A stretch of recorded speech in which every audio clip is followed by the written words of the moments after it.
Mathematics unsolved paper का 2019 का जो एबी कोड का पेपर है उसको हम करवा रहे हैं। उसका चौथा का क्वेश्चन है। इसके सारे क्वेश्चन आप, इसके जो पहले के क्वेश्चन आप हमारे प्लेलिस्ट में जाकर के देख सकते हैं। इसमें 30% लेस भी है जो इस वर्ष कोर्स में नहीं है।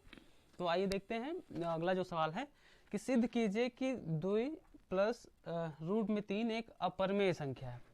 अब सबसे बड़ा क्वेश्चन तो यही उठता है कि अपरिमेय संख्या क्या होता है और परिमेय संख्या क्या होती है। तो जो हम इसको थोड़ा समझाने का प्रयास कर रहे हैं कि जो परिमेय संख्या होती है वे संख्याएं जिन्हें हम ये बटा बी या यूँ कहें, किसी किसी बुक में लिखा हुआ होता है p बटे क्यू, ऐसे करके लिख सकते हो। ए बटा बी के रूप, हम ऐसे ये बटा बी लिख बताते हैं, तो ये बटे बी के रूप में लिख सकते हो, पहला बात।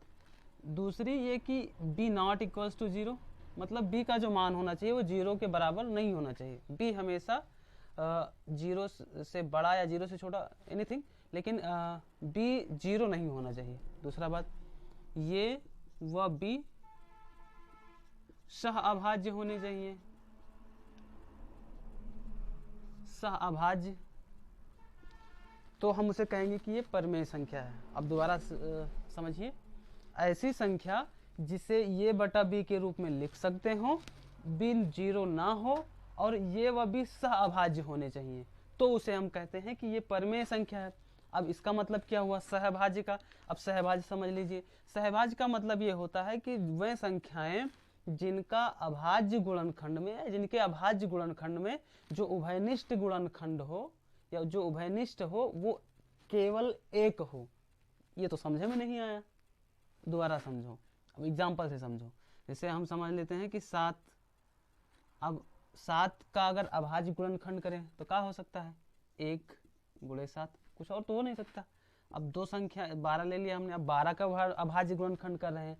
अब जब 12 का करेंगे अभाज्य गुणनखंड तो इसको ऐसे लिख सकते हैं 2 गुणे 2 गुणे 3, 2 दूनी 4 3 12।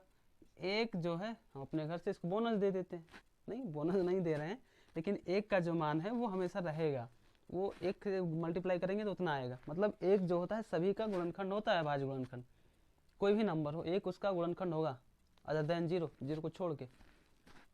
तो अब हम ये करते हैं कि अब इनमें देखिए उभयनिष्ठ जो दोनों में है, दोनों में कौन है, दोनों में सिर्फ एक और एक है।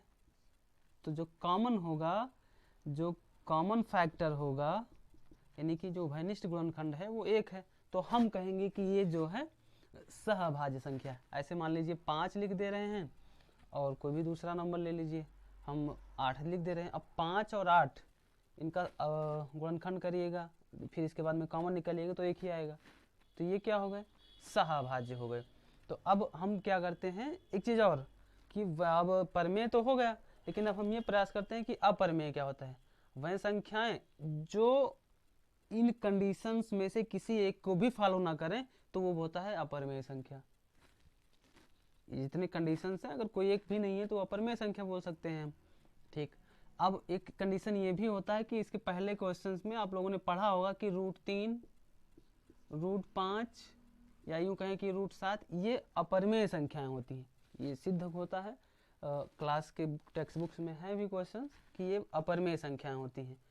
तो ये हम यहाँ पे मान के चलेंगे कि हम जानते हैं कि √3 या √5 या √7 क्या है, अपरिमेय संख्या है।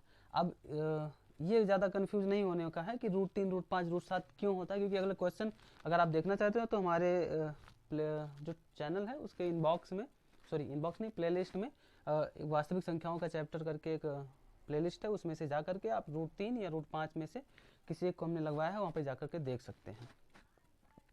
तो अब जो हमारी ये सवाल है इसको आइए हम देखते हैं। सिद्ध कीजिए कि 2 + √3 एक अपरिमेय संख्या है। अब जब ये अपरिमेय संख्या है तो ऐसा सिद्ध करना है। हम डायरेक्टली कोई भी चीज़ नहीं कह सकते हैं कि हाँ कि ये परिमेय है या अपरिमेय है। हम क्या करते हैं, इसका उल्टा मान लेते हैं। अब उल्टा मानने का मतलब क्या हुआ कि ये अपरिमेय संख्या सिद्ध करना है, हम ये मान लेते हैं कि 2 + √3 एक परिमेय संख्या है। तो अब हमने मान लिया कि माना 2 + √3 एक परिमेय संख्या है, परिमेय संख्या है। चलो भाई हमने मान लिया कि ये परिमेय संख्या है। अगर ये परिमेय संख्या है तो जैसा कि हमने इधर बताया कि अगर अपरिमेय परमेय संख्या है तो 2 + √3 को हम ऐसे लिख सकते हैं कि ये बटे बी के फॉर्म में लिख सकते हैं। चलो भाई ये भी सही है। अगर ये बटे बी के रूप में लिख सकते हैं तो 2 को हम उधर ले जाते हैं, तो यहाँ क्या हो जाएगा, √3 बराबर a बटा b -2। चलो सही हो गया इतना भी। अब इधर प्लस था, उधर हो जाके माइनस हो जाएगा। अब अगर ये माइनस हो गया तो जरा एक पॉइंट पर ये विशेष ध्यान दीजिएगा कि a बटा b क्या है, परमेय संख्या है, क्योंकि हमने इसको माना है। अगर परमेय संख्या है तो परमेय संख्या के रूप में a बटा b के रूप में लिख सकते हैं। ठीक, अगर परमेय संख्या में से किसी परमेय संख्या को, 2 भी एक परमेय संख्या होगी क्योंकि 2 का बटा 1 लिख सकते हैं हम, 2 भी एक परमेय संख्या होगी, तो अगर किसी परिमेय में से परिमेय को घटाया जाए तो हमें परमेय संख्या मिलती है। बात समझ में आया? नहीं समझ में फिर से समझो। ये बटा बी में से अगर हम 2 घटा ले रहे हैं तो जो मिलेगा हमें, वो मिलेगी हमें एक परिमेय संख्या। क्या मिलेगा, परिमेय संख्या।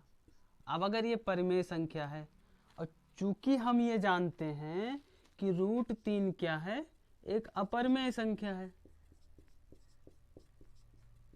अपरिमेय संख्या है। अगर √3 एक अपरिमेय संख्या है तो जरा आप लोग ये बताएं कि कभी भी परमेय संख्या अपरिमेय संख्या के बराबर होगा? नहीं होता है। ये जो अपरिमेय संख्या है परिमेय संख्या के बराबर नहीं हो सकता है, इसलिए हम चूंकि लिखते हैं, चूंकि परिमेय संख्या अपरिमेय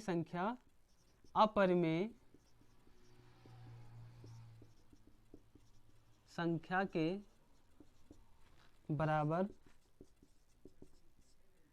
नहीं हो सकती है,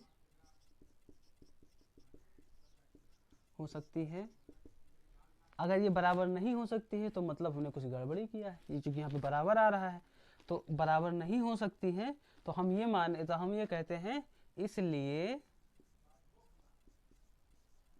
हमारा कथन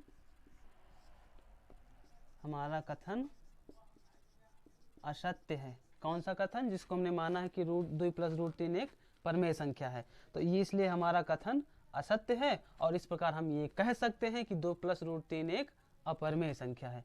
अतः 2 + √3 एक अपरिमेय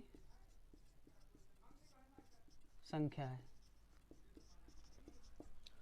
बहुत बहुत धन्यवाद। अब अगर आपने पूरा सवाल देख लिया हो, अगर न समझ में आया तो दोबारा भी रिपीट कर सकते हैं। Thank you very much.